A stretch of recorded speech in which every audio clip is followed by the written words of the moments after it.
The governor calls that critical race theory. I call that the Black experience in America. Trying to divide people by skin color absolutely makes no sense.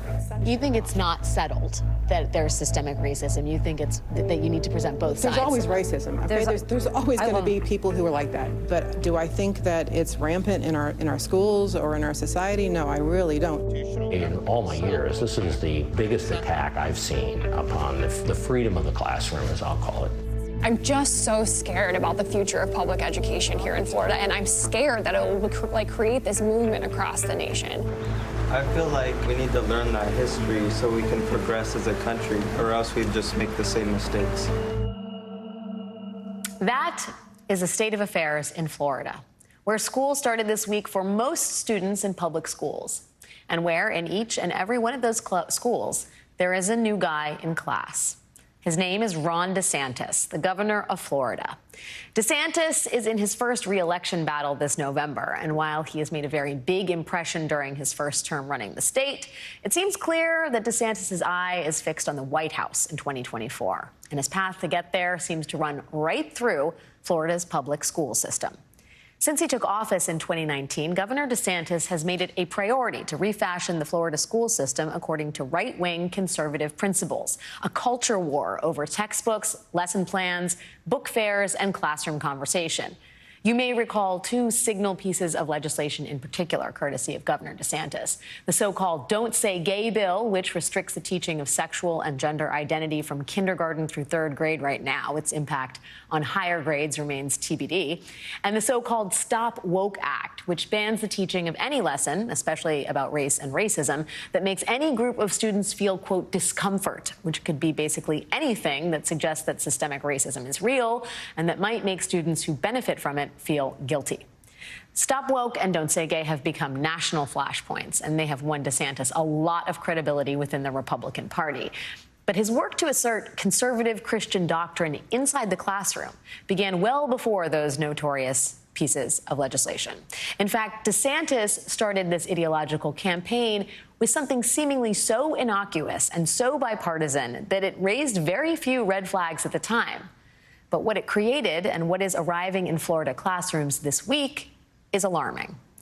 In 2019, shortly after taking office, Governor DeSantis called for a complete overhaul of Florida's teaching standards for the subject of civics, which is how Florida students learn about their government and what it is to be an American citizen.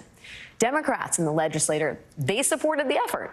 Maybe they were thinking optimistically, hey now, maybe we'll get some renewed interest in civic responsibility. Maybe young people will vote. But when the Department of Education released the first draft of the new standards for review in 2021, a couple of alarming things jumped out, like how these standards suddenly seem to emphasize religion, particularly Christianity. For example, the new standards for civics teaching required seventh graders to be able to, quote, recognize Judeo-Christian values and their influence on the founding ideals and documents, including that these seventh graders should, quote, recognize the influence of the 10 Commandments on establishing the rule of law in America, which is just not something that is universally acknowledged in this country by any stretch. And along with the 10 Commandments, the new standard called for students to be able to, quote, recognize the influence of the Protestant work ethic on economic freedom and personal responsibility. Now, some of those references were eventually dialed back in the final package, but the ideas behind them, those appear to have survived. The standards won't be fully implemented in classrooms until next year, but the DeSantis administration is already pushing them out to teachers. In 2021, Governor DeSantis announced $106 million to establish something called the Civic Literary Excellence Initiative. This summer, the Florida Department of Education held a series of trainings for public school teachers. Each session was held over the span of 3 days. And teachers, they were paid $700 to attend them, which for Florida public school teachers, who are the third lowest paid teachers in the country, $700 is a pretty tempting sum, especially for teachers who are new to teaching. One of those early career teachers, a Broward County government teacher with 1 year in the classroom under her belt, she went to a training in June. 3 days later, disturbed by what she had witnessed in that room, she blew the whistle on these teacher training sessions, and other teachers started talking too. They noticed that one big theme running through the 3 days of courses was an emphasis on Christianity. One teacher said, quote, "There was a very strong Christian fundamentalist way towards analyzing different quotes and different documents. That was concerning." Another teacher said there was this Christian nationalism philosophy that was just baked into everything that was there. We got a hold of some of the slides they used in those trainings. They tell some of the story of what happened, but not all of it. So we took a trip down to Florida to find out what exactly has been happening to public education under the stewardship of Governor Ron DeSantis. I sat down with Tatiana Album, the teacher who blew the whistle on those civics trainings, and she walked me through what the state of Florida wanted her to teach students about one of the most fundamental principles of our government, the thing that many people believe makes America America, the separation of church and state. Session purpose: articulate the founders' view of separation of church and state and their view of religious liberty. Church and state, the wall between the two coming down. Right. What are we learning here, Tatiana? So this slide was coupled with a discussion about how the separation of church and state may not be a wall. It's more like a fence, like a graded fence. They even mentioned. So it was weird. This was definitely when the flags were going off in my mind, where they were immediately kind of saying, no, there wasn't really this separation of church and state, which when you look at history and you kind of know maybe that's, somewhat true, but it's definitely more complex and nuanced than the way they were presenting it. So lots of red flags are going off. Yeah, I mean, also it sounds like they're advocating for a more porous separation between church and state. They're not only saying it was much more fluid, right, the relationship between church and state in the era of the Founding Fathers, but that's the way American society should be structured today. Yeah. Misconception: the founders desired strict separation of church and state, and the founders only wanted to protect freedom of worship. Yeah, so this kind of misconception thing followed us throughout the entirety of all of the sessions. They would kind of hone in on, these are things you might know to be true, but they're a misconception. And so this was a big one for this workshop, where they legitimately said to us, the founders didn't want this strict separation. They wanted religion to influence people's values. And specifically Christian religion. Yes. Because there's a long wind-up about how it's about Christian tenets, and that's what the founders intended. And so when they talk about this church, they're really talking about the Christian church. Right. And this is the end thesis of this whole presentation, or this is the end conclusion that they want you to come away with. Right. I mean, it doesn't really feel like this doesn't feel like a training slide. This feels like, to borrow a phrase from the governor, indoctrination. It can. It's definitely of concern. It doesn't feel like any sort of other training I've been to.